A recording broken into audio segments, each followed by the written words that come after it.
Hello again, football fans. This is Anthony coming back at you with Two Fat Guys Fantasy Football.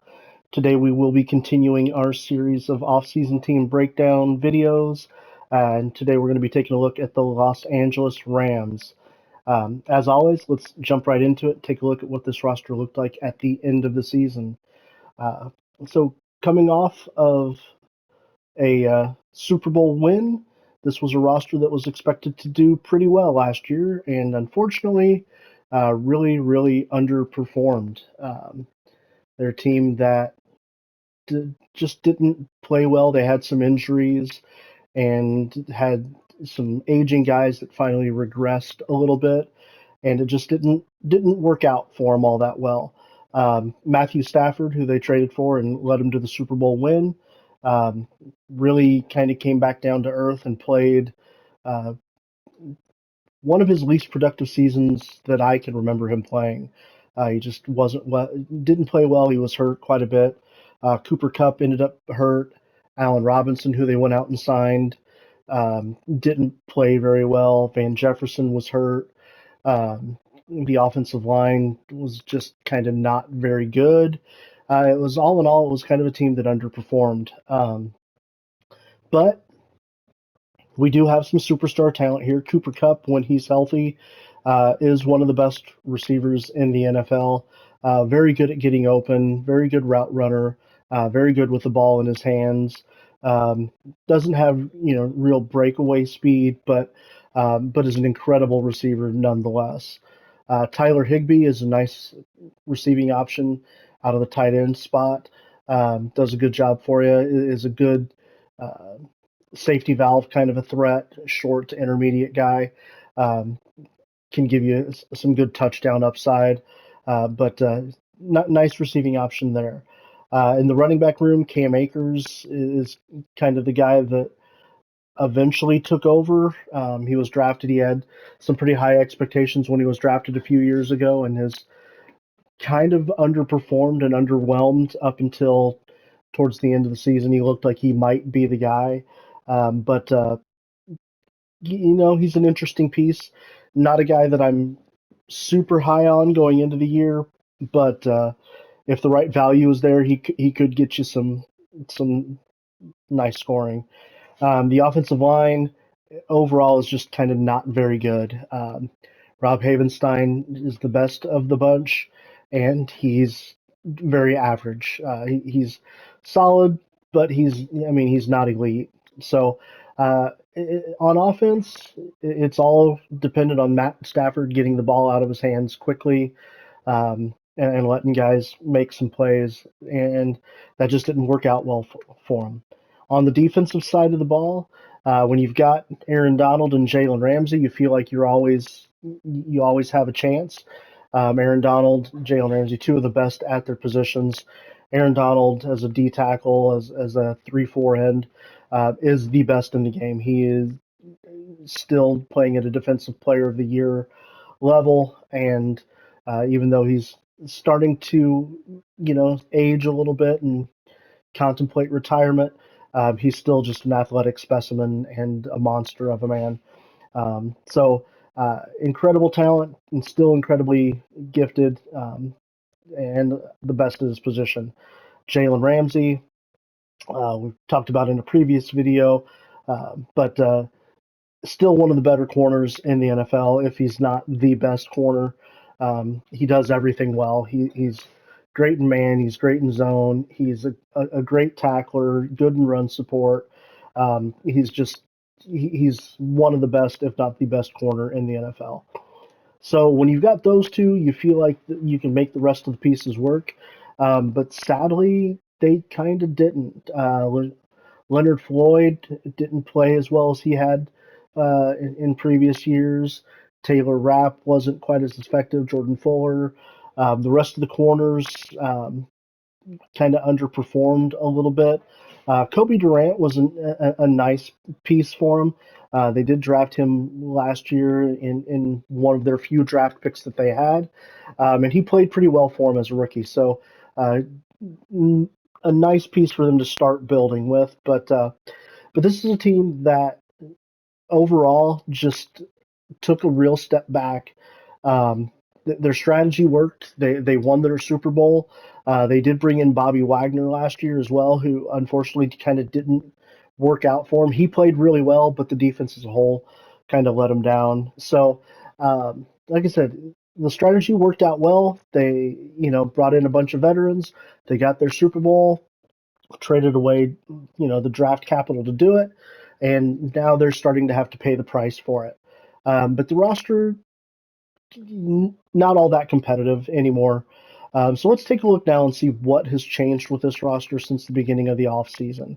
It's a roster that has undergone quite a bit of change, and quite honestly, not for the better. Um, we lost a few pieces. We traded a few pieces away. We had to do something to start building for the future, because the future is not today. I hate to break it to Rams fans. You're in for a long couple of years. Matt Stafford, still the quarterback. If he can play as well as he did in the Super Bowl run, it definitely gives him a chance. Allen Robinson was traded away to the Pittsburgh Steelers, leaving us with a wide receiver core of Cooper Kupp, Van Jefferson, Tutu Atwell, and Ben Skoranek. Uh, could be worse, but it's definitely not a group outside of Cooper Kupp that will instill fear into anyone. Cam Akers might be the guy. We'll have to see. Tyler Higbee's still a nice option. We did, as one of the trades, we did bring in Hunter Long, who is a nice young piece, a developable tight end.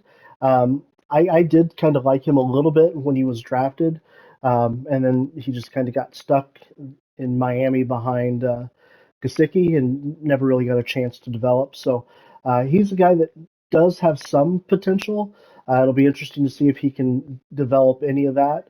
Um, Higby could be on the move. He's getting to be a little bit older. Cap hits are going to have to be a, something to consider here. So we could be left with Bryson Hopkins and Hunter Long as our tight ends. Unfortunately, nothing has been done along the offensive line. It's still a pretty weak group. So on offense, even as poorly as Allen Robinson played last year, I think it's pretty safe to say that the offense is not as good now as it was at the end of the season. On defense, a few noticeable changes. Uh, Bobby Wagner was let go in a salary cap move.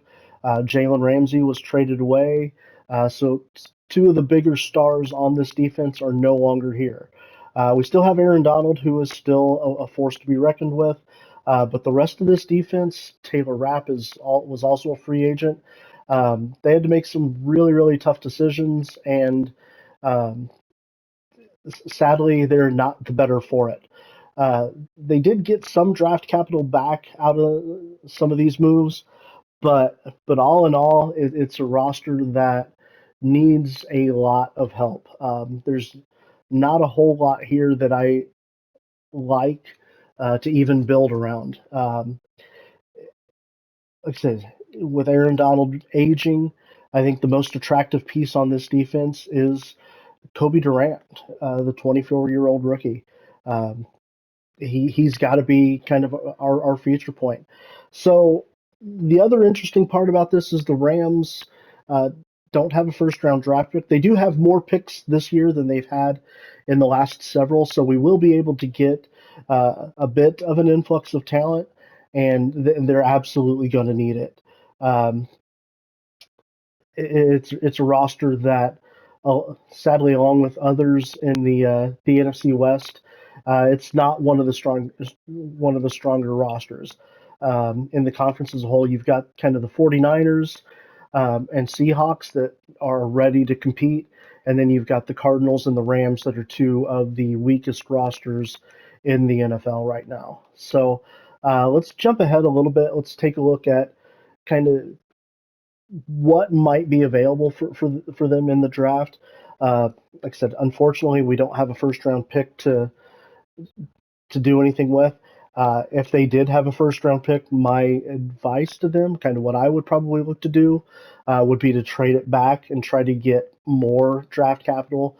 With as many holes as exist on this team, you need as much draft capital as possible to get young guys in on rookie contracts. Um, so I think you will see a lot of that this year. I think you will see a lot of them moving back in the draft to try to get as much capital as they can. So we don't have a pick until really the second round, and honestly, it doesn't matter what they do. They have holes along the offensive line, they have holes at receiver, they have holes at running back, um, holes on the D line, holes at corner, holes at linebacker. It doesn't matter. I won't be mad at any pick that they make. Um, I just won't. It'd be hard for me to be upset with them unless it was, unless they took a tight end real early. That might irritate me a little bit, but honestly, any of these names could be guys that I wouldn't be upset with. I mean, they have so many holes to fill. Uh, I, I think I would start by prioritizing your your impact positions, secondary, pass rush, um, playmaker. You know, secondary and pass rush are two big ones. Off ball linebacker would be a spot too. As you get into the third and fourth rounds, there is a lot of value in the secondary as a whole. May not be the elite talent that you're looking at earlier, but there are a lot of guys that could come in and contribute. There's some offensive line developable guys that honestly might be better than what they currently have. So you could get some guys there. Um, this is a draft that I think as much as anything, the Rams are going to look to build for the future because they are quite simply not going to be competitive this year unless Matt Stafford plays at an MVP caliber level. But it'll be interesting. I'm really curious to see how this roster changes between now and when we revisit this roster to talk about fantasy impacts. Um, there could be a lot of new names to look at.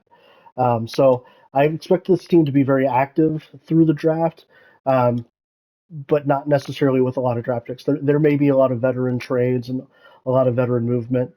They could be a team that's very active after the draft as well in the veteran free agent market. Um, you know, but uh, but yeah, uh, overall, this was a roster that wasn't great at the end of the season, and it has sadly gotten worse. So the Rams are going to be an interesting team to watch, but not necessarily for all the right reasons. So that's going to do it for our wrap up of the Los Angeles Rams. As always, we will be finishing up this series here the next day or two as we get closer to the draft. Uh, Once the draft happens, we will begin revisiting each team and talking about some fantasy outlooks for the season moving ahead and going through some of that. But I'd love to hear from you guys if there's anything that you think I missed in the comments. Please let me know. Other than that, thanks for watching. We'll talk to you next time.